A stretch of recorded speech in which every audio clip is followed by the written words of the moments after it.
Is that working? Hello, everybody. Welcome to Google. My name is David Weller. Really excited to have folks in the room, and I guess there's a bunch of people on live stream as well. I think this is the first event I've been involved in that we've actually hosted at Google post-pandemic. So, woohoo, woohoo, Sarah. I hear no woohoos in the audience. Anyhow, how fantastic this digital trade day that you guys are organizing, and this notion of doing it kind of in 3 different continents, more or less simultaneously, is pretty fitting for digital trade. I just wanted to say a couple of very quick things before I turn it over to Inu. First of all, I think part of those of us who have been working in the digital trade trenches, and I know that's all of the panelists and many other folks who are joining, part of the really appeal of digital trade and what brings us passion about it is how digitalization is changing the nature of trade and making it more inclusive. And so I just think it's such a great topic that the TradeExperettes are focusing on. Just this weekend I was in Cambodia at the ASEAN Economic Ministerial meeting and met several Cambodian women entrepreneurs who were really finding their first businesses online, and just so inspiring to hear their stories. So I just think it's a fantastic topic for the TradeExperettes, and so glad about all the work that you're doing. The second thing, in a much more personal sense, is when I was thinking about the TradeExperettes group, I was thinking I might not have been here without TradeExperettes, maybe the lowercase e. When I think about through my professional life in trade, actually all of the key mentors of mine and people who taught me trade were women, starting at USTR, Jane Bradley and Catherine Field, who were kind of legendary trade lawyers. Jane negotiated the WTO dispute settlement understanding, and Catherine was the lawyer who negotiated China's accession to the WTO, and sort of where I cut my teeth on trade. And then I had the privilege of working very closely with Wendy Cutler and Kathy Novelli as their lawyers on their trade negotiations, and they were just such talented trade negotiators and leaders in trade. And then subsequently had the honor of practicing with Charlene Barshevsky, who both is a leading trade lawyer, but really trade stateswoman and thinker. So so delighted to host you here, and I'm sure I'm sure in some future generation, 10 or 20 years from now, there will be some other man as part of your group saying that they learn trade from all of you. So anyhow, thanks for letting us be part of your event and hosting, and I'll turn it over to Inu.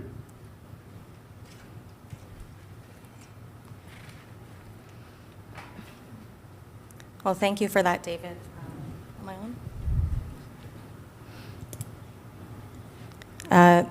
Welcome, and thank you all for joining us today for TradeExperettes Digital Trade Day, and thank you very much to Google for hosting this event. Digital Trade Day, as David said, includes 3 global events that bring together experts from policymaking, academia, and industry to share their views and insights on various aspects of digital trade. Digital Trade Day is truly global. We had an event this morning in Brussels, we had an event this morning here in Washington, and an event this evening online to include our colleagues across the globe. For those of you who don't know me, I'm Inu Manik. I'm a fellow for trade policy at the Council on Foreign Relations, and I serve on the executive board of the TradeExperettes. It is my pleasure to use this opportunity to also tell you about the release of our latest report, the 10 Quick Wins on Digital Trade. This report brings together academics, policy experts, international bureaucrats, and private sector representatives to offer practical suggestions on how to grow the economic opportunities for digital trade. It's a timely contribution to ongoing dialogue on digital trade and outlines a set of priorities that members in the WTO should seize upon in order to transform their ambitions on digital trade into action. The WTO is a very important forum for creating new rules on digital trade, and the focus of the report is on how WTO members can advance this. And while negotiating these rules is not going to be an easy endeavor, as you all know, MC12 itself was a difficult week for negotiators, a failure to do so will lead to only increasing global fragmentation of rules in the digital space. So as WTO members roll up their sleeves again and build upon the success of MC12, they should take the vast body of research and expertise on digital trade into account. In addition to the efforts already underway in a range of trade agreements where digital trade rules have been proliferating, members should tap into the international and non-government organizations, industry, academics, and policy experts who have valuable ideas to bring to this discussion. So it is our sincere hope at the TradeExperettes that the 10 Quick Wins report and discussions like the ones we're having today can contribute to these efforts to expand global trade opportunities worldwide in the digital space. So please visit us online at www.tradeexperettes.org, where you can download the report and join the conversation. So I'm going to turn it over to Gabby to launch this great panel. Thank you all for being here. Great. Thank you so much, Inu, and thank you, David and Google, again for hosting us. My name is Gabby Beaumont-Smith, and I'm a policy analyst at the Cato Institute. And I'm delighted to be joined here today by our wonderful speakers. We have Christine McDaniel, who is joining us from the Mercatus Center. Christine is a senior research fellow and non-resident fellow at the Clayton Utah Institute of International Trade and Finance at the University of Nebraska-Lincoln. Christine kindly stepped in for Nigel Corey, who unfortunately couldn't join us today. We also have Miranda Lutz, who is Director of Public Policy at the XR Association. And finally, and not least, we have Rachel Stelly, Senior Policy Counsel at the Computer and Communications Industry Association. So we don't have too much time today, but I want to start with the fundamental question of what is digital trade? How would you define it given that there is no defined term? And do you think that there needs to be a singularly recognized and accepted definition of digital trade? We just Sure. Yeah. Sure, I can start off. Just by brief way introduction, CCIA, we're an international trade association representing the internet and technology space. Our members include internet platforms, e-commerce providers, telecommunications providers, all of who export goods and services throughout the world. And just to briefly touch on the question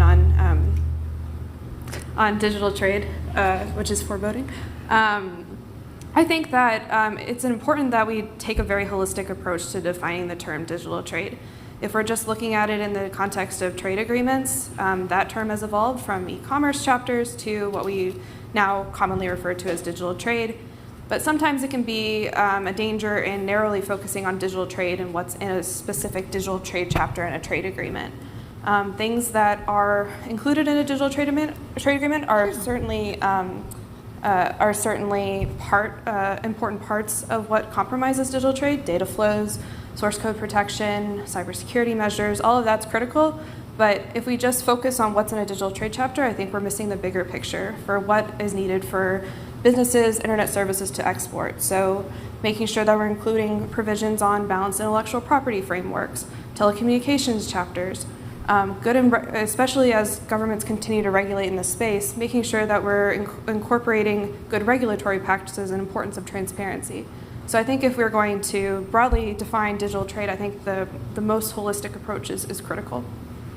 Yeah, no, I completely agree. And by way of background, the XR Association represents augmented reality, virtual reality, and mixed reality companies. So we have everyone from headset manufacturers to technology platforms to corporate end users.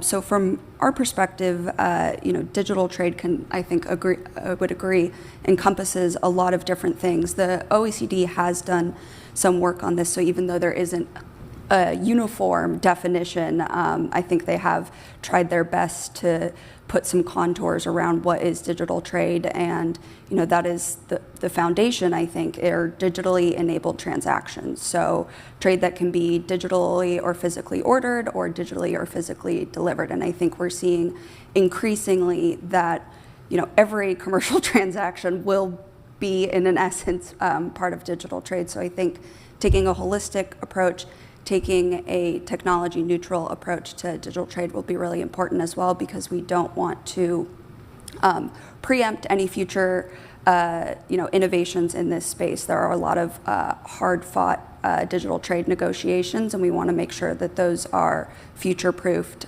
for the next iteration of emerging technologies.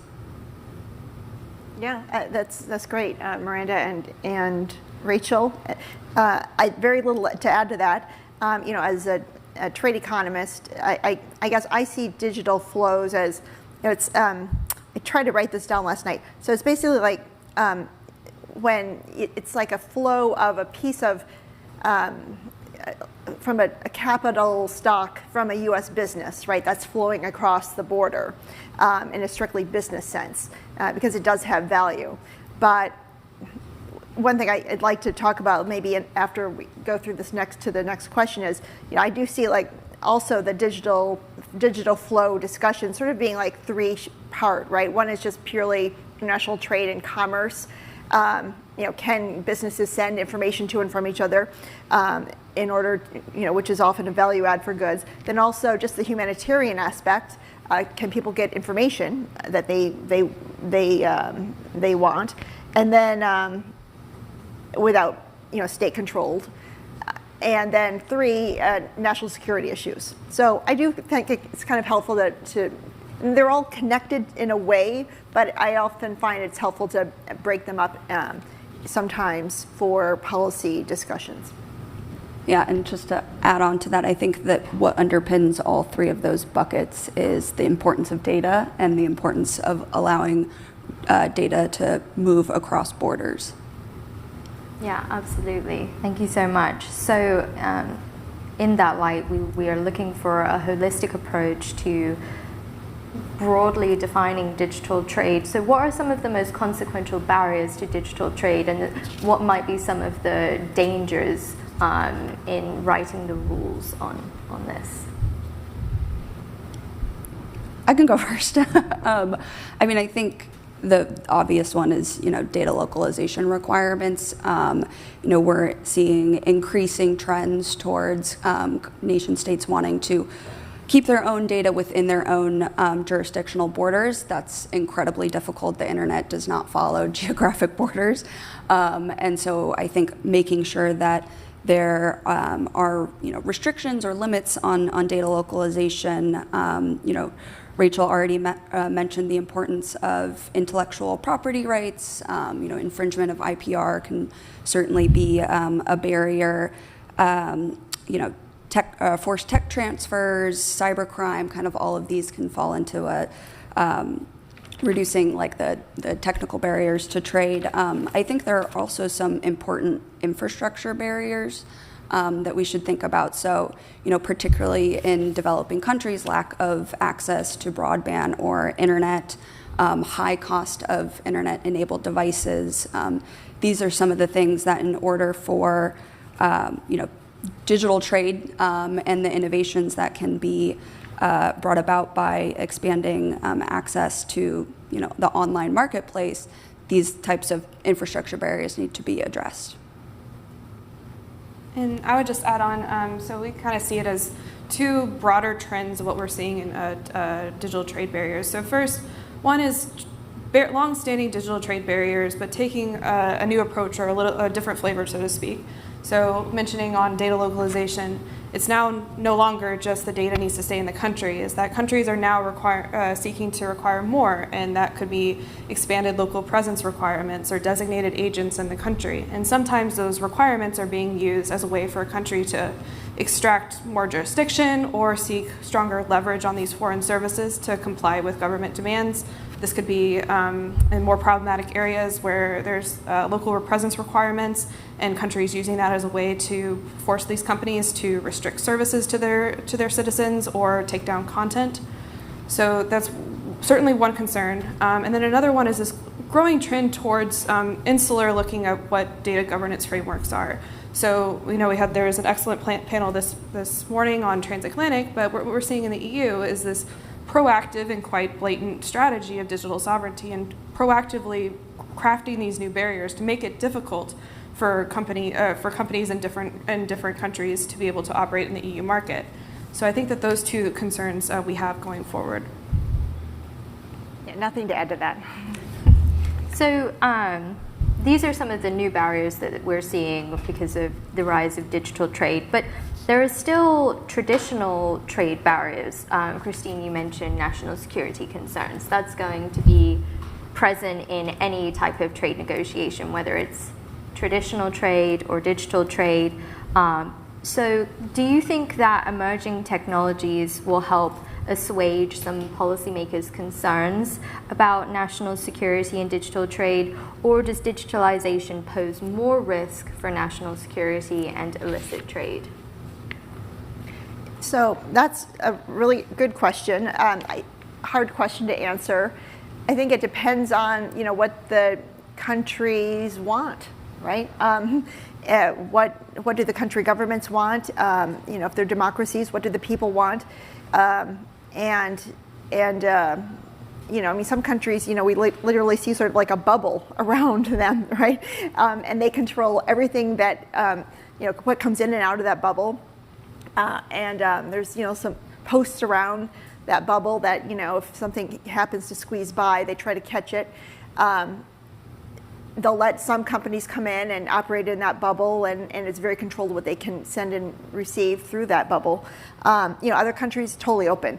We know in terms of the economics, and there was a nice piece by ITIF last year. They just ran some, sort of simple statistics, correlation coefficients, and you do see this this non-trivial relationship between those data restrictive localization policies that Rachel and Miranda mentioned, and higher consumer prices, lower productivity, lower output, lower trade, right? So when you do restrict the flow of that intangible asset, it does have an economic effect. But in terms of national security, we want to be able to keep free flow of information with countries that are not going to use it in a malicious way against us, and while we want to keep it as open as possible with other perhaps authoritarian regimes, we're finding ways to do that to minimize the damage to us, but still maximize the commercial benefits that can be the two-way.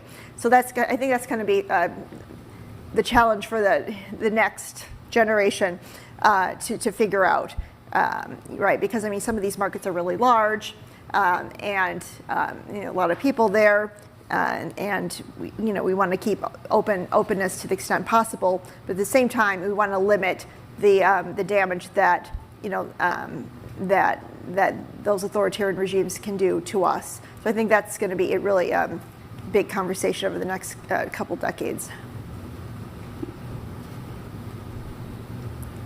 I'll just say one more note on just how the national security interacts with international trade. I think it's important that we are proactively addressing and crafting rules in digital trade agreements that are crafted in a manner that doesn't incentivize countries to use the longstanding national security exception to basically undermine all this good work to make more comprehensive rules governing digital flows or digital trade flows. And so we're certainly seeing that if we don't proactively address these in trade agreements, that countries will increasingly rely on the national security exception in a race to the bottom, effectively making all this work on digital trade or undermined all this great work on trying to promote digital trade. Yeah, and I guess to too much to add there. But going back to your original question, I don't think that emerging technologies and the increasing digitalization creates more risk in terms of national security or illicit trade. I think, in fact, some of the technologies that are being developed can help combat some of those concerns. And so I think we're going to see a new wave of innovation in this space to make sure that, cybersecurity protocols are strong, that you can have track your supply chains and reduce or improve resilience in supply networks. And I think that's something that's maybe exciting, a little bit more optimistic. Yeah, that's great. So the USMCA and the CPTPP do have digital trade chapters. Do we think those are good model chapters for future agreements? And if not, what would you say is the best approach for policymakers to ensure that new rules are flexible enough so as to not prevent any of this innovation? Just from CCI's perspective, the digital trade chapter in USMCA really is the gold standard. Building off prior negotiations on TPP, certainly CPTPP still has a strong e-commerce chapter. We're seeing very interesting developments in regional digital trade agreements, especially in the Asia Pacific. And I think going forward, looking ahead of how we can build on these agreements, like, do we need more specific rules for AI, for example? I know that the Department of Commerce is doing a consultation on that, and what are the things that we need to be addressed in the trade context to encourage AI innovation around the world. And I think that one of the things we're interested in tracking and seeing how it develops is how this administration is approaching trade policy. So it's not just trade agreements or FTAs focused on market access, but more of this holistic approach in their worker-centered approach to trade, incorporating more bilateral, multilateral initiatives, some led by commerce, like for an example in the supply chain space. So it'll be interesting to see how this administration will look at digital trade not only in the FTA context, but in a more holistic strategy with our partners. Yeah, I mean, I completely agree that the digital chapter of USMCA is the kind of the floor, the foundation of future digital trade agreements, and I think high standard enforceable trade agreements should always be the most desirable outcome, but kind of acknowledging where we are in the world today. The Trade Promotion Authority has lapsed, and so I don't see any new, traditional FTAs on the horizon, in the near or medium term. And so I think it's important to not discount some of the benefits of non-binding agreements. You mentioned, innovation in the Asia Pacific. So the Digital Economy Partnership Agreement is a great example of that. And I think that there are certain, values, norms, standards, the symbolism of these agreements can make positive changes. I think the Indo-Pacific Economic Framework is another space where there could be room for innovation, potentially good early harvest agreement if we can get folks to sign on to the digital pillar. But I think, like I said at the beginning, FTAs are always the most desirable outcome, but I'm not sure we're going to see any big efforts like that in the foreseeable future. Yeah. So from an economic perspective, totally agree that digital chapter in USMCA was a bright spot in USMCA, hopefully worth all the other stuff that was in there. But and so yes, it would be great to see if we can get that type of something like that, with IPEF. It's kind of interesting, in a way, like, why wouldn't other countries agree to that, right? Because it's not like they have to give up market access per se. So why wouldn't they, right? And so I think that's the question I think we should be asking. And I don't even know if that's an economic question, but.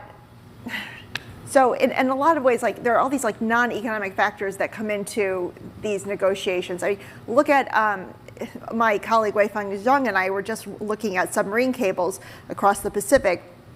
Who owns what? One of the most recent ones, the Pacific Light Cable Network. That I think was financed by, I think it was Google and Facebook. That took years to get approval from the SEC because it was at first it was going to go through Hong Kong, right? But then when they removed Hong Kong and made it just U.S., Taiwan, and I want to say Vietnam or Philippines, but when they removed Hong Kong, then FCC approved it. So we think of data in the cloud, but data really is it's the vast majority of data flow through these submarine cables across the ocean floor, right? And those kinds of decisions, those are not being made by USTR, right? So there's a whole other sort of non-trade, non-economic aspect to this, setting up the infrastructure, which I think is at least as important to recognize. And then when you look at those submarine cables, at least across the Pacific, and who owns what, it's really interesting. You don't really see you don't see any cables that directly go to or from the United States that have particular companies like Huawei Marine Networks in them, right? It's only that's a whole different element that I think we need to kind of bring in to our thinking on digital flows, and who's going to and that's really not USTR economics, right? That's FCC and national security, and so that's a whole different aspect to these to thinking about this. But in terms of our allies, our friends, if you will, that we're doing business with, absolutely. USMCA is, like you said, the gold standard. Rachel and Miranda, and and really hoping that that continues. But I would urge us to start thinking about why wouldn't a country want to do that? Because it's not as if they're just giving up direct market access in terms of import competing sector. And I think that's kind of what we need to, at least from an economic perspective, think about moving forward to see if we can crack that door open any further. So on this point of infrastructure, Rachel, you mentioned this earlier, and Christine, you brought it back. Let's talk about interoperability, because that's extremely important for digital trade flows, for streamlining communications and transferring data. And it affects both hardware and software. So do we think that there needs to be harmonization of interoperability? I mean, ideally, yes. I think that would be great, if not full interoperability, at least regulatory alignment. But I think you're talking about interoperability at kind of different levels. There's the hardware and software level, where there are already plenty of standards development organizations that are working on creating interoperability standards to make sure that data can flow, that headset devices headset devices, I'm coming from the XR perspective, any sort of technological devices are interoperable. But then there's the higher level of interoperability from a regulatory and policy perspective, and that's obviously a lot trickier. And I think that as Christine mentioned, a lot of these issues are regulated at the nation state level. And so when you think of data protection, obviously there's GDPR and CCPA, and that is going to limit, I think, to a certain extent, what can be achieved in sort of multilateral or bilateral initiatives.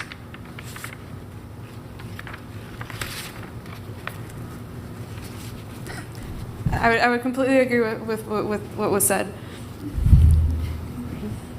Okay, so let's move it back then to where these rules should be set. Are we trying to get digital trade chapters in every bilateral trade agreement? Do we want to see it more of a multilateral level? Where's the WTO's role here? I think all the different types of trade agreements can be used for different strategic purposes. At the WTO, the Joint Statement Initiative will be important to set a baseline. We want it to be as ambitious as possible and address as many concerns to digital trade as we can do, but recognizing such the broad participation that we just want to have a baseline there. However, multilateral initiatives are also critically important. So with IPEF, with CPTPP, there's not only the market access traditional trade expansion component to those, but they actually work in a strategic manner, designed to work with leverage partnerships with our trading partners to combat practices by non-market entities or other regimes that aren't as open as our partners are. And then bilateral initiatives, which was a favorite in the previous administration, they also have a role in terms of being able to be quite targeted to address specific market access issues or specific dynamics with the trading relationship. So I think that we want to be as ambitious as possible in seeking these trade agreements, but recognizing that they all can work together to ultimately achieve the same goals.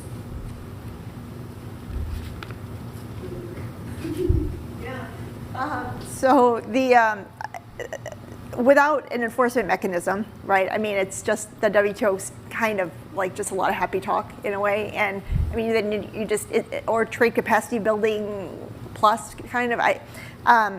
Without an enforcement mechanism, I don't know what you can really do there.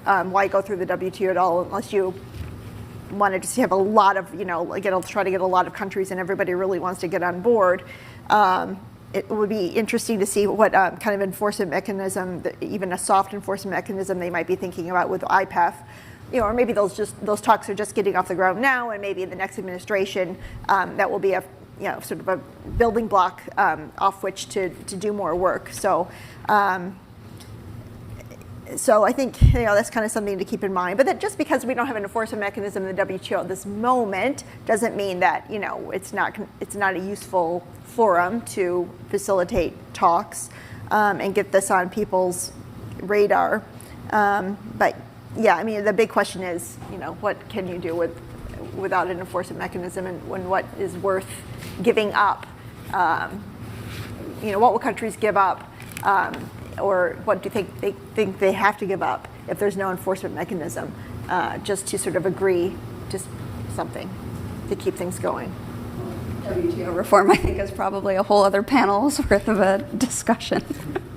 But just, I guess, to add on to what you're saying, I think that there are certain efforts at the WTO that are important. Rachel mentioned the JSI, but I don't think at this point in time we can put all of our eggs in the WTO basket given the challenges there. And I think that's why other fora such as IPEF, even the TTC to a certain extent, the DIPA agreement, these are, I think, what I see as being positive momentum behind these, and I think we can make some great progress in those areas. I think it's a great point to emphasize areas that don't have the enforcement mechanisms, and then looking at IPEF for some of these TTC bilateral initiatives, the importance of norm setting. So even if there's not enforcement in these things, there still are ways that like-minded partners can say at a very high level, like, these are our shared principles. This is how we're going to go about in achieving these principles in our own domestic policy making. And so I think that while the lack of enforcement is certainly a concern in some of these things, to not undermine the value that norm setting can play in these roles. Yeah, and I think as we saw, even soft enforcement, the China Phase 1 deal, there are certain challenges in enforcement of that agreement. So enforcement isn't the hill to die on, or isn't always the absolutely necessary. It's ideal, but I think the norm setting, like Rachel said, is especially important.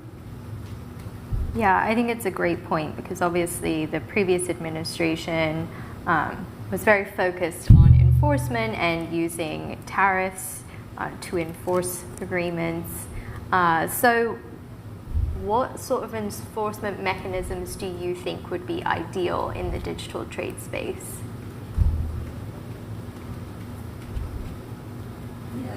It's a great question. I don't know if I had the answer to that. I would probably not be here.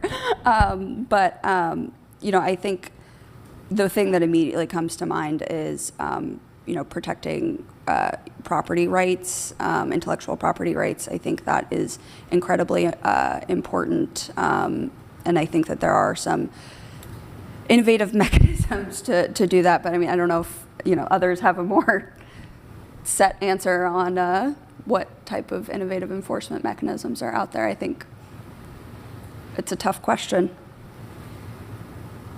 Yeah, it is a tough question. And norm setting, is to the extent we have sort of the meeting of the minds and buy-in, then norm setting can be very powerful, right? That's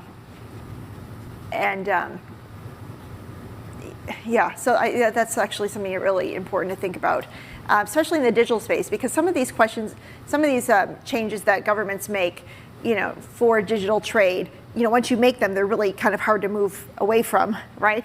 And so, once you build that submarine cable, or once you don't build that, or the standards, for instance, right? So those are sort of big decisions that only come up once in a while. And if you get enough countries sort of doing the same norm setting, then maybe you can get the momentum for when those big decisions come up,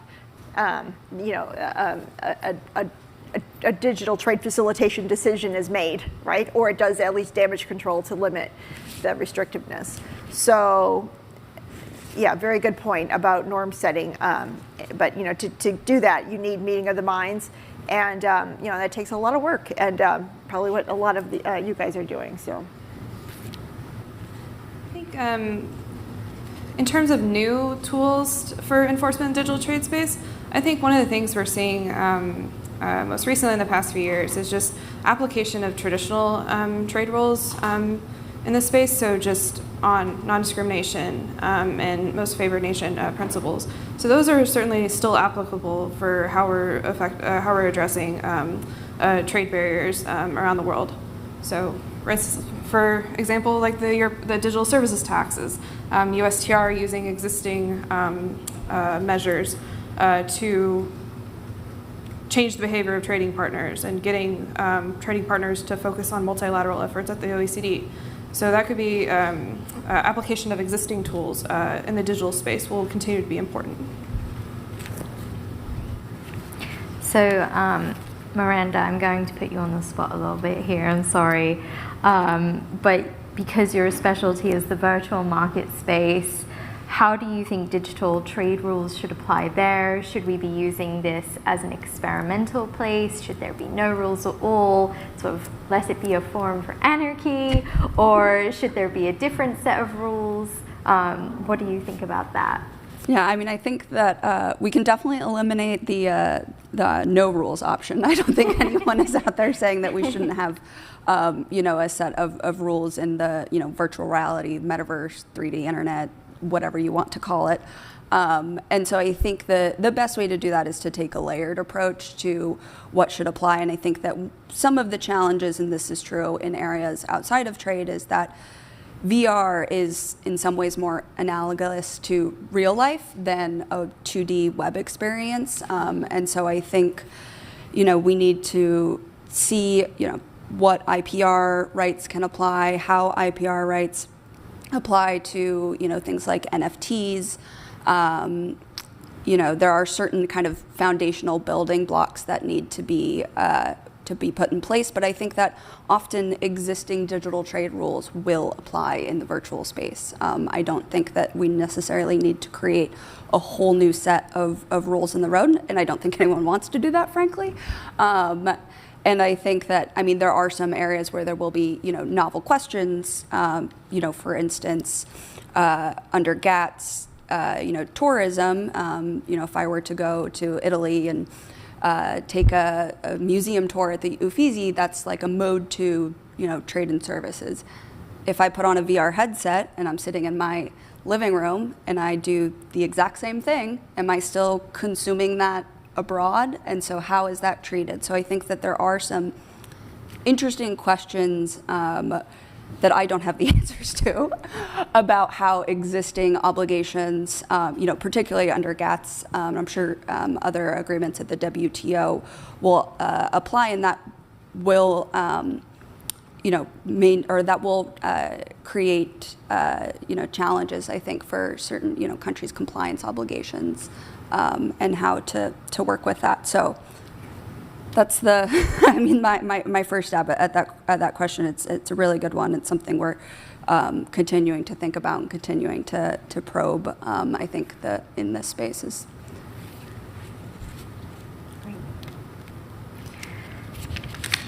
So I want to take it back to the basics a little bit. Business models are evolving, and the lines between what is a good and what is a service is changing. So how is that going to be written in trade agreements? Because goods and services are right now pretty separated, but that's not really how it is in the real world.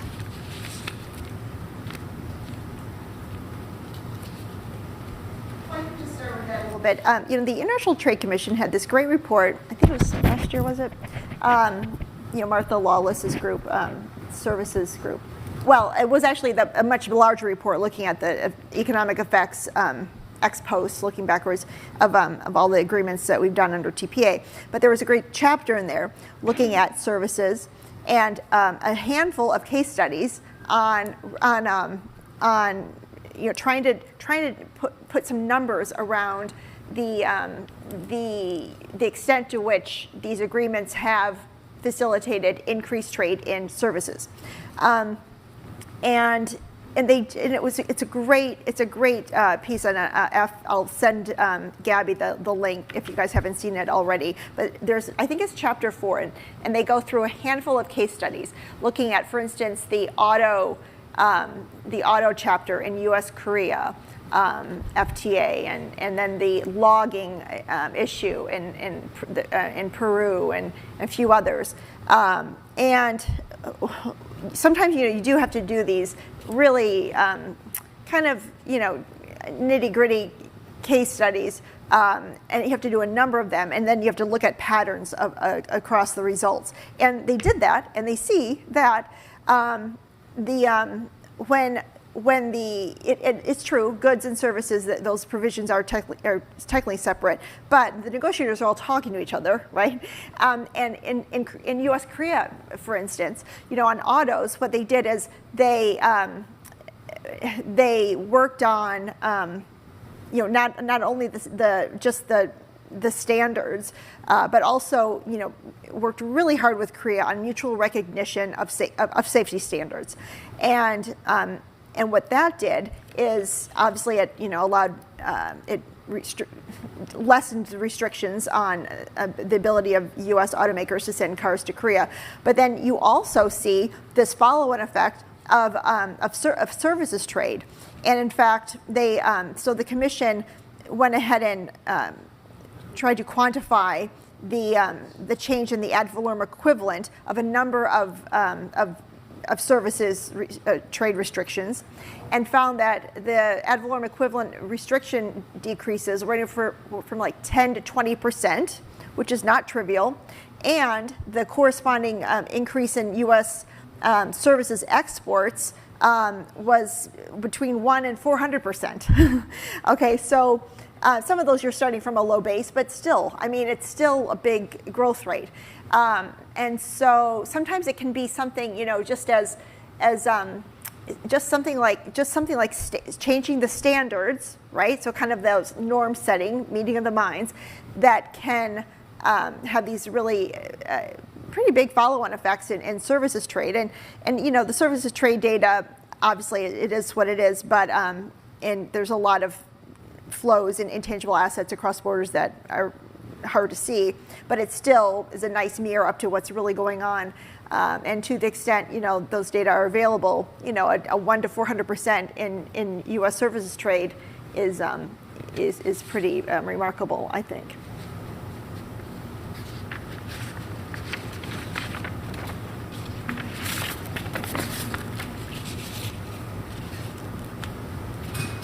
So I don't know if I have an answer to your question, but I guess I'll throw another wrench out there. I think that we talked about virtual environments, and as people will increasingly buy virtual services in the metaverse or virtual goods, I think that will pose a lot of unique questions. How is a shirt that I purchased from a creator in Brazil for my avatar going to be treated under trade rules? What if I hired a architect from Uganda, and they were building the blueprint of my house, and then that was sent over as an NFT. Is that a service? Is that a good? You can see how when all of this is kept in the virtual space, that I think increasingly blurs the lines.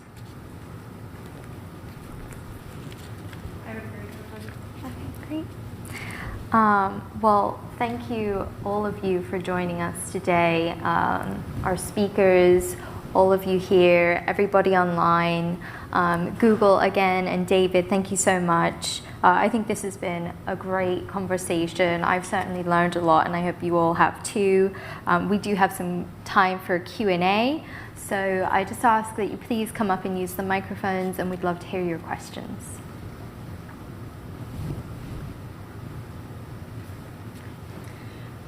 My name is Tori Smith. I'm Director of International Economic Policy at American Action Forum, which is a small center-right think tank.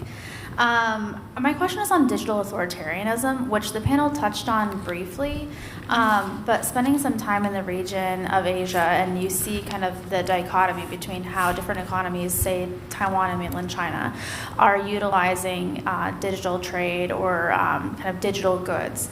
How do you see what is playing out in that region in the differences, and how do you see industry and government's role in promoting kind of ethics in the digital space, because they are used, some of these goods are used in like very nefarious ways?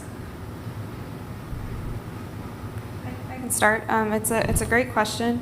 If we're going to keep talking about all the great work the ITC is doing, the ITC put out 2 reports over the past year on specifically looking at the trade dimension of censorship practices.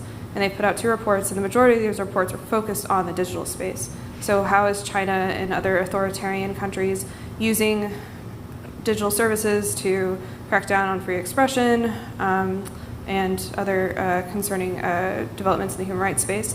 And I think that from our perspective is that addressing these rising digital authoritarianism and state censorship practices that pose threats to the open internet and free expression around the world are critical.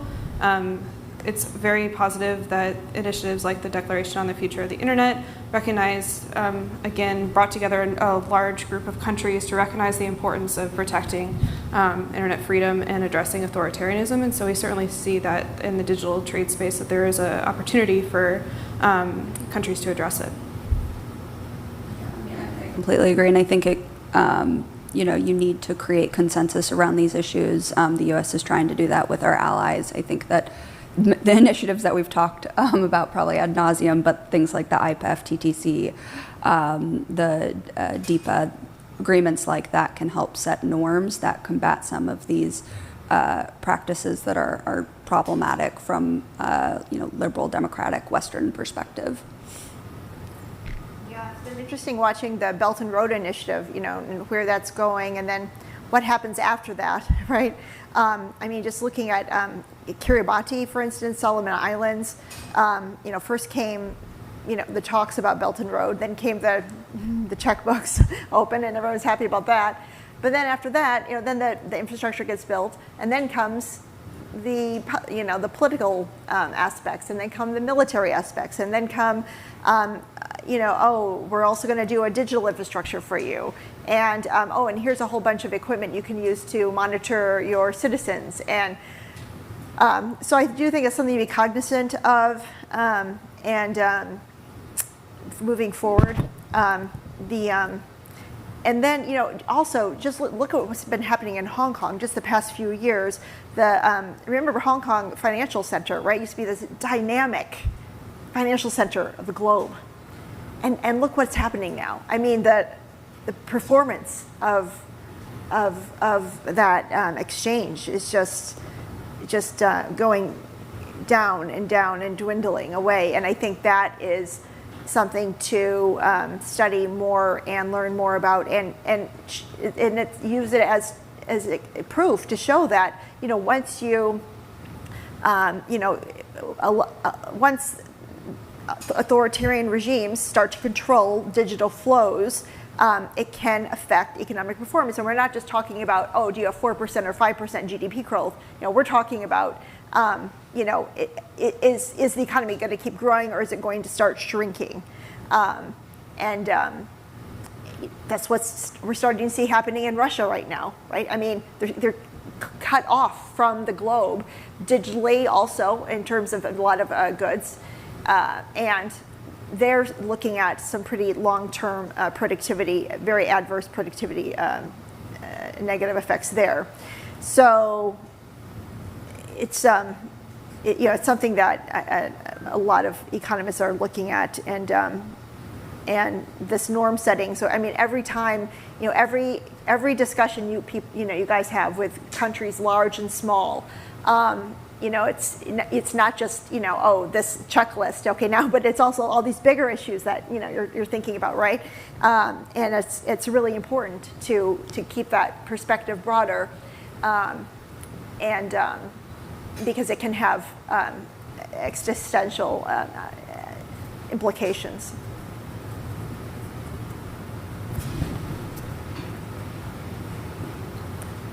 Hi, so I'm the Google Policy Fellow with Cato, and as someone who used to live in Hong Kong for 7 years, I know there's a huge concern about the increasing lack of privacy, and I know a lot of friends who are more concerned about the government's monitoring of them. And with the rise of technology, that monitoring has become more possible, and I know even in China right now, they have AI technology that can ethnically profile Uyghurs and things like that. And ignoring just government authoritarianism, there's also the issue of private data collection and the increasing loss of, ownership over our own data. So given this new technology and the potential for its exploitation, how do you think the legal system should be designed to better protect property data as a property right? And just generally, what kind of safeguards should be put against this technology to prevent its exploitation by either government or private forces? Not an easy question. I think a big challenge is the fact that, again, data usage and data protection laws are regulated at the nation state level. And so it's going to be incredibly hard to get international agreement, even amongst Western countries, let alone with non-market and authoritarian countries. And so I think that, it's going to be some tough questions for the private sector and whether or not they put restrictions on use for their technologies. Some companies, one that comes to mind is Tobii, which is an eye tracking technology. They have a contract for the types of uses that their clients are allowed to use that technology for, and if they're in breach of that, then they can no longer use that. Because particularly in XR technologies, we are looking towards a future where there will be significantly more data collection. Just because if I have AR glasses, it will need to map my space in order to ensure that it's overlaying directions to the coffee shop correctly, or if I'm putting on a VR headset, it's doing the same thing so I don't run into my coffee table. And so I think making sure education is a big part of this, making sure individual consumers as well as companies themselves understand how this data collection is happening, and then on the consumer side, understanding how their data is being used and giving them some control over that. Again, this is all very doable in a Western country. I don't know the extent to which U.S. and its allies will be able to impose these types of norms and values on the countries that we would like to see, be more acceptive of these practices. So it's a really tough question. It's a really tough area, and I think that we're already seeing kind of a bifurcation of the technology sector with the export controls that the U.S. has, both against China and Russia, and so I think that. Unfortunately, that will continue to happen over the near to medium term. I think it's important that when we're talking about digital trade it's fundamentally about trust in services. These users or companies are not going to continue to expand in new markets if no one wants to use their products, if there's not a concept that they have a trust of these products. So I think that there are plenty of areas in trade agreements where there are proactive, positive measures about we're going to place protections on personal privacy, things like that are standards in USMCA and CPTPP, pointing to multilateral initiatives such as the OECD has done great work in the space to what is the industry best practices, or what governments should be promoting in their own domestic space. So I think while we think that reverting back to the importance of trust is important in addressing these issues. Absolutely. And it varies for the questions differ across countries, right? Like in the U.S., there's that level of trust, but there are some interesting legal questions, right? Like because we have a rule of law, democratic institutions, and so on. But then the question is, okay, to what extent can these companies that I am paying money to or that I want to buy something from, to what extent, to the extent they can see my data, to what extent will that affect the price I pay or what I can get or can't get? For instance, like, will they know that I'm going 40 in this 30 mile per hour zone, and are they going to ding me on my insurance, next auto insurance payment, for instance? So that's sort of one set of questions, right? Another set is in Hong Kong. I mean, I'm writing this book, this kid's book, and it's about a wolf and a sheep, and I'm going to go ahead and write what I want, but now, since China has more control over Hong Kong citizens, they can see that, and now they can not only stop that person from maybe buying a plane ticket or communicating with the outside world, but they can also limit or throw them in jail. So really different citizens are grappling with a lot of these questions, but the types of questions differ according to the nation they're in. Any more questions? Okay, well, I'll ask another question. What is the role of blockchain in digital trade? I've read something about using blockchain in the customs process, and there are questions around whether the blockchain could help with enforcing rules of origin, because it would be easier to track exactly where each component of a good is coming from.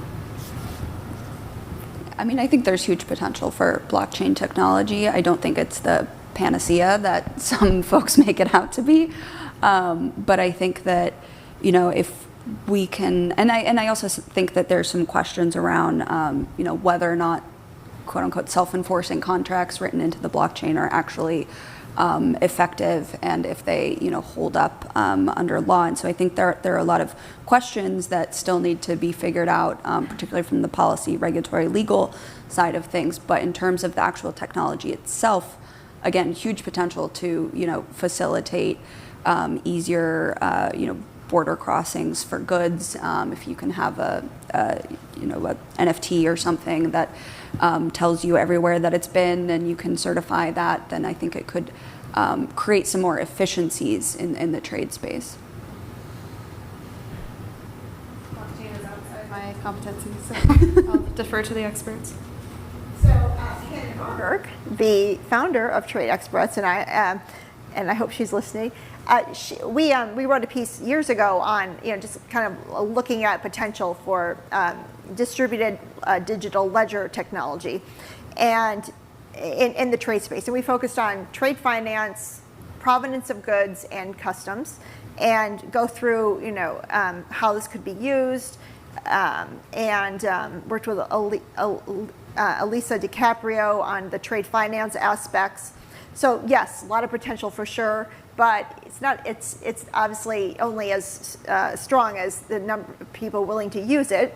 And we have a lot of big multinationals around the world that use it in their own ecosystems, right?